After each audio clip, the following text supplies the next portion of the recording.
두 개의 시간이 충돌하기 시작을 하고 있습니다. 스피드. 제때 끝낼 수 있는지. 만나서 빵 하는 시간이 터진다. 아마도 제가 볼 땐 11월이 될 거예요. 다음 제가 국민의힘이라 그러면 너무 편할 것 같아요. 민주당은 두 가지 점에서 국민의힘하고는 차원이 달라요. 어쨌든 간에 선거는 50일만 이겨도 이기는 겁니다. 51, 39만.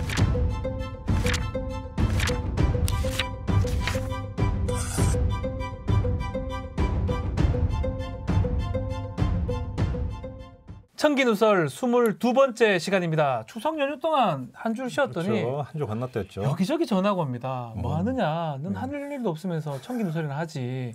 어휴. 정치인들도 전화가 오고요. 방송을 그렇게 뜨시는데 하는 일이 없다는 게 무슨 말이에요? 누가 어떤 인간이 그런 얘기를 우리 박변한테. 모 정치인 제가 언급 못하겠습니다. 모 정치인이 그래요? 그런 말을 하더라고요. 네. 자, 근데 너무 아쉬웠던 사람들이 많기 때문에 오늘 갈증을 확실히 풀어줘야 되는데 네. 추석 지나고 크게 이슈가 없는 것 같은데요. 무슨 얘기를 합니까? 오늘 이야기를 제목부터 뽑으면 시간 전쟁이 되겠습니다. 엄마야 뜬금이 너무 없습니다. 시간 전쟁. 네. 무슨 시간을 말하는 겁니까? 자, 두 개의 시간이 충돌하기 시작을 하고 있습니다. 이낙연의 시간과 김종인의 시간. 우리 청기누설에 하여튼 일어났던 애매한 그런 어떤 문법, 개봉박두 접근법, 그지? 저는 감이 조금은 오는 듯한데, 그지 오지. 정확하진 않습니다. 우리 아마 그 애청자 여러분들 벌써 감이 왔을 텐데 워낙 정치 쪽에 이제 관심이 많으시다 있으시니까. 보니까. 자, 그럼 한번 이낙연의 시간부터 이야기를 합시다. 요 며칠 이낙연 대표가 이슈를 주도하고 있지 않습니까? 맞습니다. 핫합니다 지금. 그렇죠. 경영자 총협회 경총을 찾아가서 공정경제 3법 처리 원칙을 밝혔고 방향선에는 안 된다라고 끊었어요. 엊그저께는 국민의힘에 10월 26일까지 공수처장 후보 추천위원을 선정을 하라고 최후 통첩을 날렸습니다. 한마디로 얘기하면 지금부터 이낙연 주연의 액션 영화가 시작이 된다. 와, 이낙연 엄중하게 액션. 네. 근데 아유 죄송합니다. 이낙연 우리 대표님, 이 액션 영화 잘 되겠습니까? 그렇죠. 악마는 디테일에 있다고, 그지? 뭐 국민의힘 내지 뭐 재계의 동의를 끌어내기 위해서 미세 조정을 하려다가 본질을 해치지 않을까 하는 우려하는 사람들이 있어요. 이러다가 개도그럭도 다 놓칠 수도 있다 이런 말도 다 놓칠 수 있다. 나올 수 있는데 현재로선이라고 단서를 깔겠습니다. 현재로선 기울일 수도 있다. 이렇게만 좀 제한적으로 말씀을 드리겠는데 걱정하지 말라 기우다. 현재로선 왜 그러냐면 이낙연 대표의 철학은 뭐 내면의 영역이니까 뭐 믿는다 안 믿는다는 이야기는 여기서 굳이 할 필요는 없을 것 같고요. 그건 논외로 치고 이낙연 대표의 그 궤도 이탈을 방지할 두 개의 힘이 안팎에서 지금 작동을 하고 있다. 요 점 때문에 제가 드리는 말씀이에요. 하나는 뭐냐면 청와대인데. 하나는 청와대. 엊그저께 그 청와대 고위 관계자가 기자들 앞에서 밝혔죠. 공정경제 3법에 대해서 논의할 만큼 했다. 연내에 처리하겠다. 그렇죠. 라고 얘기를 했습니다. 그렇죠. 지금. 논의할 만큼 하겠다면서 딱 끊었습니다. 못 받았어요. 다른 하나는 민주당 지지층인데요. 경향신문이 한국리서치에 의뢰해서 조사한 차기 대선 후보 선호도 조사 결과가 나왔어요. 이걸 보면 이낙연 대표와 이재명 경기지사가 각각 24%로 공동 1위를 차지를 했는데 공동 1위 했었어요. 그 두 사람의 지지층을 보니까 성격이 달랐다. 이재명 지사의 그러니까 그 지지층은 주로 중도 무당층 보수층 쪽으로 좀 외 넓은 반면에 이낙연 대표 같은 민주당 지지층과 진보층이더라. 자, 아주 그 후보 선호도는 똑같은데 24인데 차이가 많이 납니다. 지지층 총합은 같은데 구성이 다른 거죠. 근데 자, 청와대의 확고한 입장과 민주당 지지층의 강력한 지지라고 하는 이 두 요인을 결합을 하면 이게 이탈할 수 없는 궤도군요. 바로 그지. 공정경제 3법에 대한 이른바 집토끼의 입장이 뭔지는 더 이상 얘기할 필요가 없는 거죠. 정해져 있는 거죠. 확연해진 거죠. 그러니까 뭐냐면 원칙대로의 처리야. 그러니까 이낙연 대표는 이에 따르는 게 결국은 승리하는 길이야. 제가 이거는 이미 얘기한 바가 있어요. 사랑은 움직이는 거의 편. 이낙연도 어벤져스의 일원이 돼야 된다. 이런 얘기 했었잖아요. 그러니까 이낙연의 어떤 시간이 올 것이고 그래서 이낙연 그 대표는 안정감과 함께 개혁성이라고 하는 드라이브를 걸어서 거기서 자기 그러니까 브랜드를 만들어내야 될 것이다. 하지만 지금 문재인 정권과 완전히 차별화되는 독자 브랜드가 아니라 어벤져스의 일원이 되는. 일원이 돼야 된다. 일원이면서 자기가 주인공이 되는 독립편이 있는 이런 것이어야 된다고 이야기를 한 게 있는데 지금 그게 시작이 되는 거예요. 근데 예언한 대로 다 되네요. 우리 거 보고 계시나요? 아마 그런가? 보고 계시는 것 같은데. 그러니까 네네네. 제가 볼 때 그런 점에서 볼 때 궤도 이탈을 지금 이야기할 필요는 없을 것 같고요. 네. 오히려 중요한 것은 시간이다. 시간이다. 자, 이낙연 주연의 액션 영화 아닙니까? 예? 액션 영화의 핵심은 뭡니까? 속도감이야. 속도감 있는 전개. 스피드. 제때 끝낼 수 있는지. 차량 질주시 뭐 이런 거 팍팍 속도감. 계속 가고 그냥 질주. 그렇지. 그 제때 끝낼 수 있나? 이게 중요하다 이 말씀입니까? 바로 그거죠. 그러니까 여기서부터 여기에 초점 맞춰갖고 봐야 되는데 이낙연 대표가 국민의힘의 공수처장 후보 추천위원 그 선정 시한으로 못 박은 26일이 국정감사가 끝나는 시점. 그날 당일이에요. 10월 26일 적어놨어요. 그러니까 이 얘기는 무슨 얘기냐면 네. 국감이 끝나자마자 공수처 설치에 드라이브를 걸겠다는 얘기잖아요. 그때부터는 무조건 하겠다. 아마도 공정경제 3법도 마찬가지일 거예요. 아무리 늦어도 정기국회 회기 안에는 처리한다. 이게 이제 기본 입장이잖아요. 예. 그러니까 속도감 있게 그러니까 가만히 따져보면 네. 11월 한 달이에요. 11월 한 달. 그렇죠. 11월 한 달이에요. 한 달이요. 예. 그러니까 이 그 11월 한 달 안에 할 거 다 해버리겠다. 그러니까 이거니까 이 속도감이라고 하는 것은 이낙연의 선택. 내가 선택이다? 속도를 조절할래 이런 차원이 아니라 이건 숙제다. 잠깐만요. 주어진 숙제다. 무조건 해야 된다는 겁니까? 숙제라는 건 또 무슨 뜻이에요? 뭐냐면 백지 상태에서 예. 이낙연 대표가 자기가 마음 먹은 대로 그냥 그림을 그리는 상황이 아니라는 거예요. 왜 그러냐면 다른 요인들이 같이 작동을 하고 있다는 거지. 본인도 해야 되겠지만 옆에서 보면 당연히 그렇게 갈 수밖에 없다. 이 말씀도 있겠네요. 환경의 요인인데. 아하. 자, 하나만 예를 들어 연말 개각설 얘기 지금 나오고 개각 얘기가 계속 나오고 있어요. 연말 개각설 이야기가 나오고 있어요. 그러니까 여권의 구상이 뭐냐면 연내에 개혁 입법을 마무리하고 개혁 입법을 마무리하면서 동시에 정치인 출신 장관, 물론 내가 볼 때니까 전체는 아닐 것 같아요. 한두 명 빠질 것 같은데 정치인 출신 장관의 당 복귀까지 끝내놔서 이제 내년 4월에 보궐선거가 시작이 되죠. 이때부터 이제 정치 시즌이 열리기 때문에 어떤 정비를 한다. 아마 이런 일정표와 그림을 짜고 있는 것 같아요. 뭐 한 명은 뭐 확실하네요. 그러면 여기에는 여러 명의 인물이 등장을 하는데 다 이야기할 수 없으니까 예를 들어서 추미애 법무부 장관, 추미애 법무부 장관 이야기도 좀 보도에서 조금씩 오르락내리락 하고 있어요. 그러면서 연말 개각 때 추미애 그 장관도 포함이 될 것 같고 추미애 장관이 당으로 복귀한 다음에 서울시장 보궐선거에 출마 가능성이 도전하는 있죠. 거 아니냐, 뭐 이런 식으로 뭐 보도도 나오고 있잖아요. 자, 근데 이걸 한번 받아가지고 봅시다. 잘 볼 필요가 있는 게 잘 봐야 된다. 공수처 설치도 그렇고 공정경제 3법도 그렇고 모두 어디를 거쳐가야 되냐면 법사위 법안입니다, 다들. 국회 법사위를 거쳐가야 돼요. 법사위 상법은 소관 상임위가 그러니까 법사위이고 맞습니다. 나머지 그러니까 두 개의 법은 예를 들어서 정무위지만 정무위를 거치면 또 법사위를 통과해야 되죠. 뭐 오자 뭐 이런 거 해야 되겠죠. 그러니까, 자구 심사해야 되겠지만 그러니까 그 이상의 법사위를 통과해야 이른바 개혁 입법이 거의 이제 구분응선까지 넘어가게 되는 거예요. 근데 이 이야기는 다시 말해서 또 무슨 추미애 장관 1인칭 주인공 시점으로 돌리면 이게 완료가 돼야만이 당 복귀의 길이 열린다라는 거야. 법사위, 법무부 장관. 근데 만약에 이게 그 지연되면서 시간의 늪에 빠져버리면 어떻게 돼? 개혁 입법은 좌초될 수도 있고, 그러니까 내년 전국 구상이 완전히 다 헝클어져 버린다. 그래서 속도감, 시간 전쟁을 말씀하신 거군요. 그렇지. 그렇기 때문에 지금부터 이낙연의 시간인데 그 시간이 이른바 말년병장의 시계처럼. 뭐 국방부 시계는 언제든지 돌아간다. 그러니까. 이렇게 해서는 안 된다. 더디게 가버리면 망한다 이거. 망한다. 구상도 꼬이고 이낙연 대표의 스타일도 구겨진다. 너무 엄중합니다 이거는. 그래서 제가 볼 때 어느 순간에 끊을 거예요 아마. 그러니까 일단 국민의힘과 협상을 하되 안 되면 협상을 끊고 독자 처리 수순으로 가게 될 것이다. 자, 그런데 만약에 이런 그림이 그려진다면 어떻게 되겠어? 보수 세력은 당연히 이러겠지. 이낙연마저 협치를 저버렸다. 그러니까 이거는 제가 국민의힘이라 그러면 너무 편할 것 같아요. 그러니까 뭐 계산책 나왔잖아요. 지연 전술을 계속 펼치는 거예요. 그렇지. 엄청 좋을 것 같은데요. 그러니까 자, 여기서 이제 문제면 이제 그 김종인의 시간이 시작이 되는 건데. 이때부터는 그렇지. 이낙연의 시간이 아닌 김종인의 시간이다. 자, 국민의힘. 그러니까 바로 그거지. 국민의 그 힘 입장에서는 국민의힘의 시간, 김종인의 시간은 뭐냐면 더디 갈수록 좋다라는 거야. 늦게 가야 된다. 그렇지. 한쪽은 빨리 가야 되지만 여기는 천천히 늦게 더디게 안 가면 안 갈수록 더 좋다. 그러니까 시간 전쟁, 더 구체적인 속도 전쟁인데 늦추면 늦출수록 국민의힘은 일석삼조를 3개나 얻을 수 있습니까? 첫째, 법안 처리를 막아서 좋고 두 번째, 여권의 내년 전국 운영 전략을 흐트러 놔서 줬고. 완전히. 세 번째, 이낙연 대표를 비롯한 유력 주자의 스타일을 구겨놓으니까. 세 개나 되네, 진짜 세 개네. 일석삼조잖아. 시간 끌면 끌수록 무조건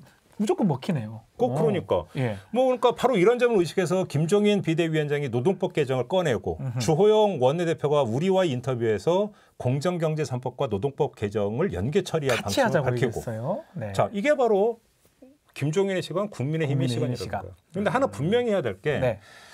지난 편에서 우리가 개맛을 왜 몰라? 이 얘기를 하면서 개맛을 왜 몰라? 포스트 민주주의 얘기를 했죠. 네. 그러면서 공정경제 3법 처리를 위해서 생산적 갈라치기를 할 거면 그러면서 국민의힘 안에서 공정경제 3법에 동의하는 사람이 있다면 힘을 실어주자. 그래서 그러니까 처리할 수 있는 어떤 전술적 제휴로 다 해야 되는 거 아니냐. 네. 근데 만약에 이게 설령 안 된다 하더라도 그건 생산적 결과가 될 거다. 왜? 배신 때리면 지금까지 외쳐왔던 경제민주라고 하는 게 해적판이었던 게 그렇죠. 그대로 드러나는 거니까요. 국민들한테 확고한, 그러니까 명확한 인식을 심어줄 수 있으니까 그것도 생산적이라고 얘기했는데 네. 너무 빨라. 이게 뭐 한 2주 만에 너무 빨라. 2주 만에 다 드러났어요. 뭐 어떻게 좀 어떻게 뜸들이는 시간도 없이 바로 평균 그냥 드러나고. 평균 노선 하자마자 그대로 다 실현이 되네요. 그러니까. 네네네. 그러니까 지금 봐봐. 김종인의 시간 내지 국힘의 시간 이걸 구성하는 분침과 시침이 뭐냐면 각각 노동법과 추미애 또 추미애도 이야기가 될 수 있는 거야. 잠깐만요. 노동법은 뭐 분침, 네, 노동법 얘기가 나오면 당연히 공정경제 3법하고 같이 처리한다. 민주당이나 진보층에서 싫어하니까 늦어지는 거 맞는데 추미애는 또 왜 나와요? 추미애 얘기 좀 그만해요.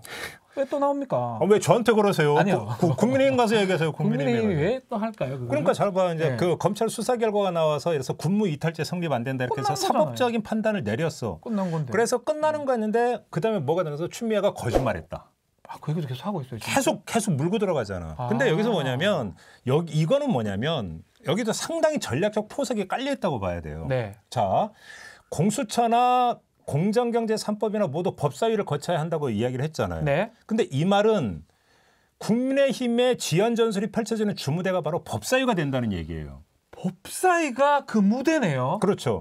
자, 근데 문제는 그러면 법사위에서 어떻게 지연시킬 거냐라고 하는 전략의 문제인데 감이 왔어? 전 우리 시청자분 삘 나오죠. 그러니까 그 전략적 고리가 바로 추미애라는 거예요.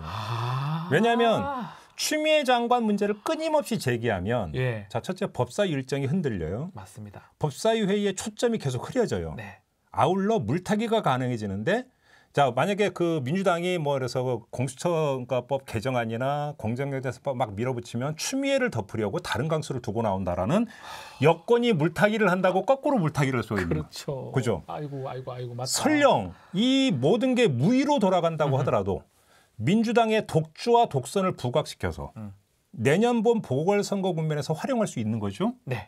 그뿐입니까? 하나 더 있어요. 뭐죠? 혹시라도 추미애 장관이 만약에 그 당으로 돌아가서 서울시장 뭐 경선에 임해서 서울시장 후보가 됐다고 한번 가정해 봅시다. 그러면 그 서울시장 보궐선거라는 본선에서 공격거리를 미리 축적하는 셈이 돼요. 와. 그러니까 이건 일석삼조가 아니라 이건 뭐야? 일석사조. 야, 이런 거는 형님은 어떻게 생각을 다 하십니까? 저는 들어보니까 맞는 말 같은데. 그지. 어째 생각을 다 하고 또 그 다음 주에 바로 실현이 되고.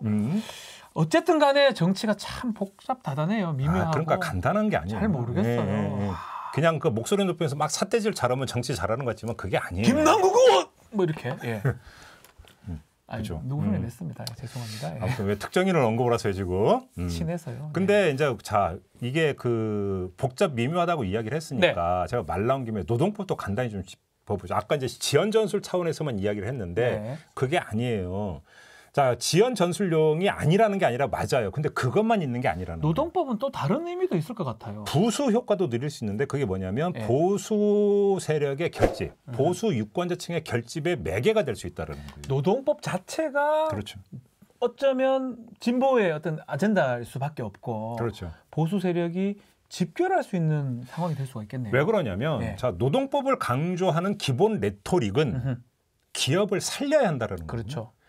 이런 레토릭은 항상 세트로 이루어지는데 그게 뭐냐면 경제 위기라는 거예요. 맞습니다. 자, 경제가 위기인 상태에서 기업을 살려야 되는데 노동자들의 어떤 귀족노조 이런 횡포를 그대로 둬버리면 기업이 망해서 우리 경제가 망한다. 형님 IMF 때 우리 다 느꼈잖아요. 이거는 지금 뭐 30년 가까이 지속되고 있는 레토릭이잖아요. IMF 때 그래가지고 노동법 바꿨잖아요. 그러니까 바로 그거예요. 자, 며칠 전에 송경식 경총회장도 그랬지.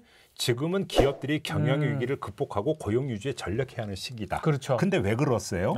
나는 화법으로 이야기를 했어요. 그렇게 말했죠. 그러면 잘 봐요. 경제 위기론을 펴면서 문재인 정부의 실정을 막 경제 실정을 강조를 하면 보수 유권자층을 움직이고 그럼 내년 본 보궐선거 더 나가서 내후년 대선에 밑도를 깔 수 있다.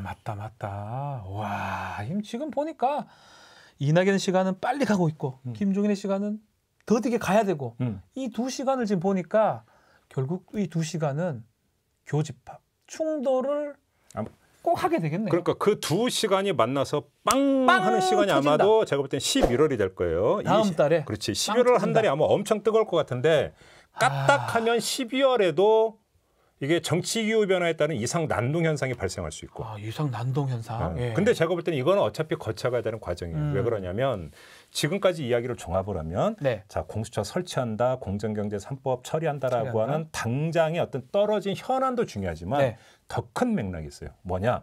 이런 각도로도 얘기할 수 있는데 1년 6개월 대장정의 선거전이 이제 시작이 된다. 스타트를 끊는 국면이다. 대권, 대선, 그렇지. 정권 교체, 내년 정권 유지. 보궐선거부터 내후년 대선까지로 이어질 수 있는 기세 싸움이 지금이 스타트점이다. 이제 시작점이다. 그 시간이 이낙연 시간이냐, 김종인의 시간이냐 그 싸움이다. 그렇지. 자, 뭐 이왕 여기까지 이야기가 나왔으니까 그럼 하나만 더 짚어봅시다. 조금만 더 갑시다.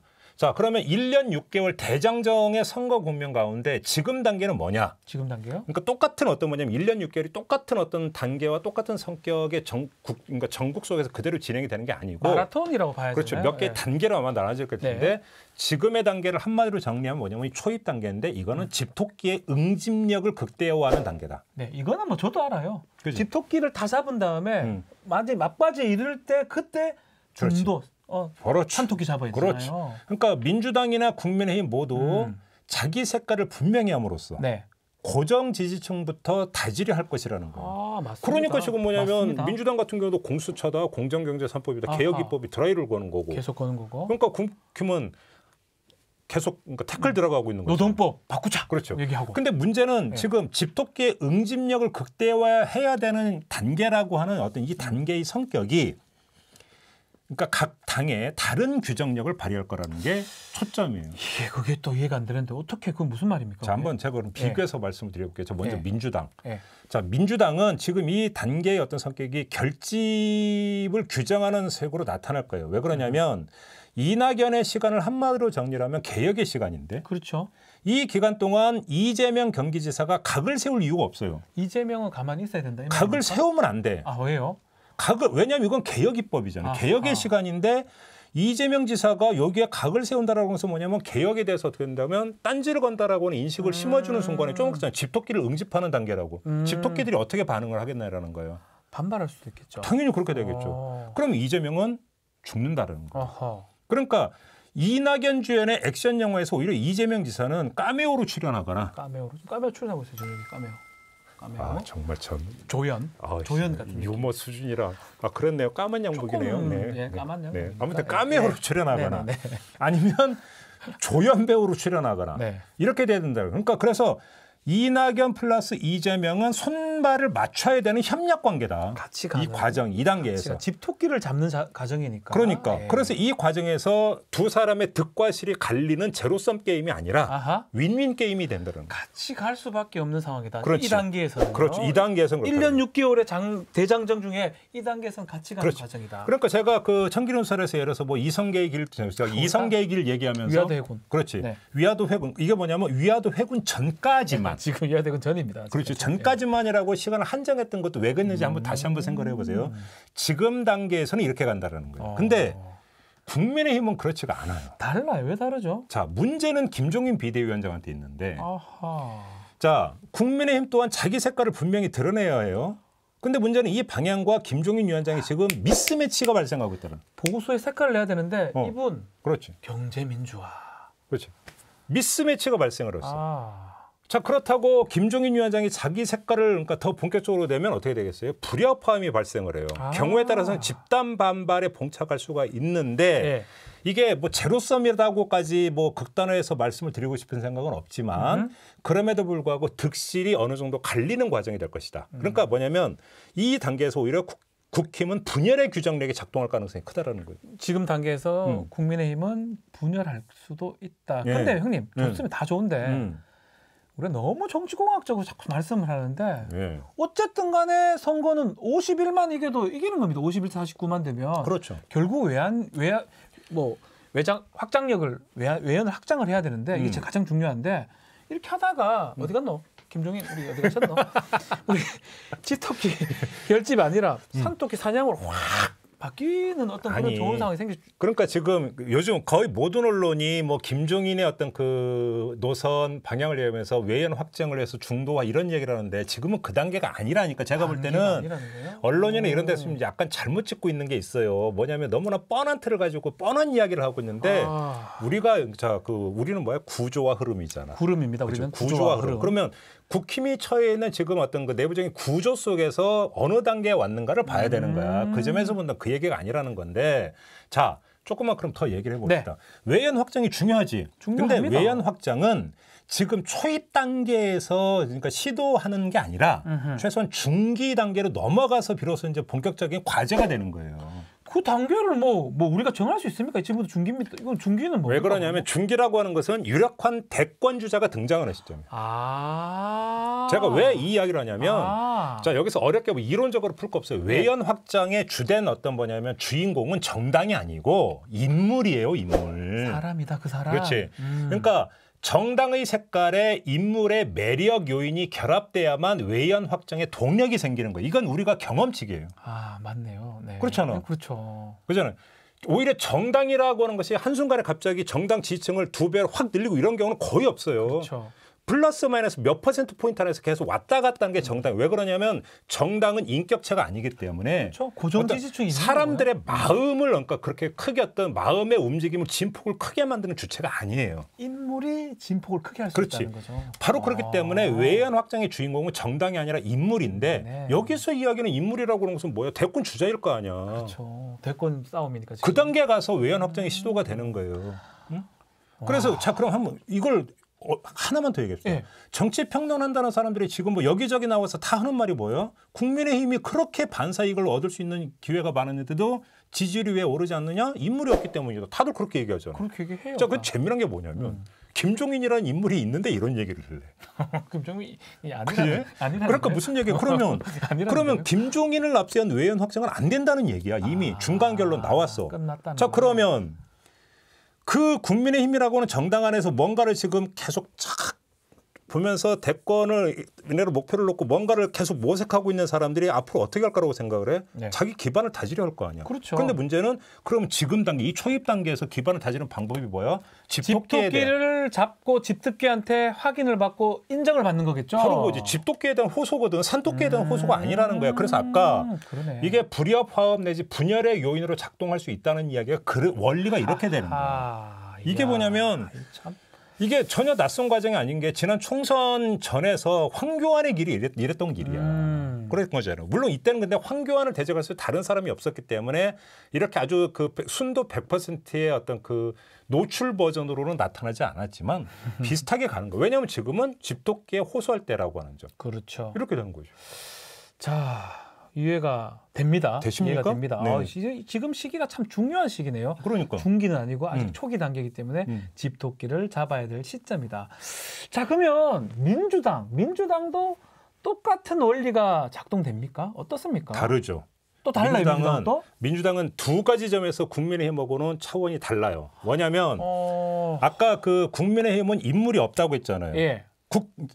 국민의힘은 인물이 없는데 민주당은 인물이 있어요. 인물이 둘이나 있어요. 지금 그러니까 종합 랭킹 최소한? 1등과 2등 각축을 벌이는 두 사람이 있기 때문에 이 두 인물 요인이 이미 작동을 하고 있어요. 두 사람이 지금 나와 있습니다. 그렇죠. 근데 이거 말고 또 하나. 지금 더 중요한 것은 잘 봐요. 네. 이낙연 대표와 이재명 지사의 지지율을 합하면 아까 얘기했던 그 여론조사 24 가지고 얘기해. 더하기 24면 48. 48%야. 네. 여기에 이제 다른 어떤 여권이나 인사들 어떤 지지를 뺀 거야. 그렇죠. 이 48% 잘 보는 게 뭐냐면 이 두 사람 지지율 합계인 이 48%가 민주당의 정당 지지율 38%보다 10%나 10%포인트 상회를 해. 누구야 그 10%는? 아니 그러니까 이 얘기가 무슨 얘기냐면 아까 그랬잖아. 중도층이네. 외연 확장이라고 하는 것은 인물을 통해서 이루어지는데 이미 민주당은 외연 확장이 되고 있다라는 거예요. 벌써 돼버렸네. 두 사람이 등장하면 됐다고 완료형을 할 거네. 되고 있다. 현재 진행형. 그렇잖아. 그러니까 뭐냐면 더 이상 더 다른 요인을 여기다 갖다 붙이고 뭐라 할 이유가 없는 거예요. 요거를 유지만 해서 그냥 아주 수학적으로 2만 더 얻으면 무조건 대통령이 되는 거잖아요. 이건 좀 물론 너무 아주 산수적으로. 그러니까 결국 유지하는 게 포인트네요, 사실은. 민주당은. 그러니까 뭐냐면 민주당 입장에서는 리스크 관리만 하면 돼. 그러니까 뭐냐면 이 두 사람의 지지율 총합을 안정적으로 관리하는 거라는 거지. 그러니까 무슨 얘기냐면 근데 이게 그렇게 또 말처럼 쉽지는 않죠, 물론. 왜냐하면 두 사람이 그러니까 두 사람의 경쟁 구도는 아무로 시간이 흐르면 흐를수록 날카로워지겠지. 싸워서 상체기가 날 그렇게 되면서 상체기가 나다 보면은 그 누군가가 다시 이탈이 될 수가 있기 때문에 그렇죠. 이 지지율 총합이 그대로 유지가 된다고는 볼 수 없겠죠. 하지만 중요한 것은 민주당 전체 입장에서는 두 인물이 자산이기 때문에 서로 치고받는 것들을 적절하게 관리해 들어가면서 서로 마이너스 요인으로 작동하는 것을 제어해 들어가는 게 당의 과제야. 그지? 그렇게 되면서 총합 전체가 설령 이래서 A라고 하는 인물로서 빠진 것이 그쵸. B라는 인물로 다시 이전만 되면 되거든. 가면 되는 거죠. 이게 빠져서 다른 쪽으로 안 가면 울타리 되는 밖으로 넘어가지만 않으면 되는 거란 말이야. 그런 점에서 리스크 관리야. 그잖아요. 근데 자 아까 내 있잖아요. 이 그 이낙연의 시간 동안에 이낙연 대표와 이재명 지사의 관계는 힘을 합치는 상호 협력의 관계여야만 된다. 그게 이재명 지사에게도 주어져 있는 어떤 당위다라고 얘기를 했기 때문에 이낙연의 시간을 차질 없이 그 지나가게 만드는 것. 이재명 지사가 적극적으로 힘을 합치면서 이 자체가 뭐냐면 민주당의 과제인데 지금 그렇게 갈 수밖에 없다라는 거고 이거는 윈윈 흐름이 그대로 현실화되는 거라는 거죠. 이재명 지사도 그것을 알고 있겠죠? 알고 있어요? 모른다면 그건 좀 심각한 문제지. 모른다면. 이낙연 대표도 알고 있을 것 같고. 그러니까 재미난 게 뭐냐면 며칠 전에 이재명 지사가 김종인 비대위원장께서 공정경제 3법에 그래도 전향적인 입장을 밝혀주신 거에 대해서 감사하다라는 요지의 메시지가 나오고 몇 시간 있다가 노동법 얘기를 했거든, 김종인 위원장. 그러니까 뭐냐면 재미난 게 여기서 그러니까 이재명 지사가 공정경제 3법을 어떤 스탠스로 접근하고 있는지가 나온 거잖아. 바로 나오는 거죠. 거기서 이낙연 대표가 각세울 게 뭐가 있어? 각세워서도 안 되고 국민의힘과 민주당은 입장이 다르다. 이 시간이 두 시간은 지금 흐르고 있어요. 그렇죠. 이낙연의 시간도 흐르고 있고 이재명의 시간 아직 안 흘러요. 안 보입니다. 잘 안 보입니다. 지금 보이는 시간은 김종인의 시간인데 그 두 가지 시간이 팡 터지는 게 11월이다. 그렇죠. 거기에 따라서 어떤 사람이 더 앞서가느냐. 이게 어떤 정당이 재미난 게 나아지냐. 하나만 더 재미난 게 보면 양상이라고 하는 게 이게 주거니 받거니 하는 거예요. 뭐냐면 이낙연 대표가 당 대표로 그러니까 선출이 되고 나서도 상당 기간 동안에 목소리를 낮은 목소리를 로키로 유지를 해왔어요. 왜냐하면 코로나라고 그렇습니다. 하는 어떤 문제를 일단 뭐 풀어야 되기 때문에. 시국이 엄중합니다. 그래서 근데 문제는 지금부터 이렇게 가고 있는 거잖아요. 근데 그럼 그 기간 동안에 이재명 지사는 정책적인 측면으로 치고 나왔잖아. 치고 나왔었어요. 오히려 메시지를 쏟아냈지. 근데 아마도 제가 볼 때는 지금부터는 오히려 이 그 관계가 이낙연 대표가 의제를 오히려 주도적으로 끌고 가는 아마 그런 양상으로 나타날 가능성이 있고 이재명을 옆에서 좀 도와주는 양상을 이재명 지사는 어떤 거기서 이제 그 뒷받침을 하는 이런 구도로서 아마 메시지가 그러니까 계속 전달될 가능성이 높다. 이렇게 봐야 되는 그것까지 딱 분석이 되네요. 이낙연하고 이재명 지사의 관계까지 저희가 봤습니다. 자, 지금 시간은 한쪽은 빨리 가고 싶어하는 시간이고 한쪽은 좀 더디게 늦게 가고 싶은 시간인데 그 시간의 충돌은 11월 달에 있을 것 같다고 김종배 형님께서 말씀하셨습니다. 한번 우리 청기누설의 예측. 또 이런 것들을 좀 짚어본다면 좀 정치를 보는 눈을 좀 더 좀 키울 수 있지 않을까 해봅니다. 자, 청기누설 22번째 시간 시간의 게임 여기서 마치도록 하겠습니다. 안녕.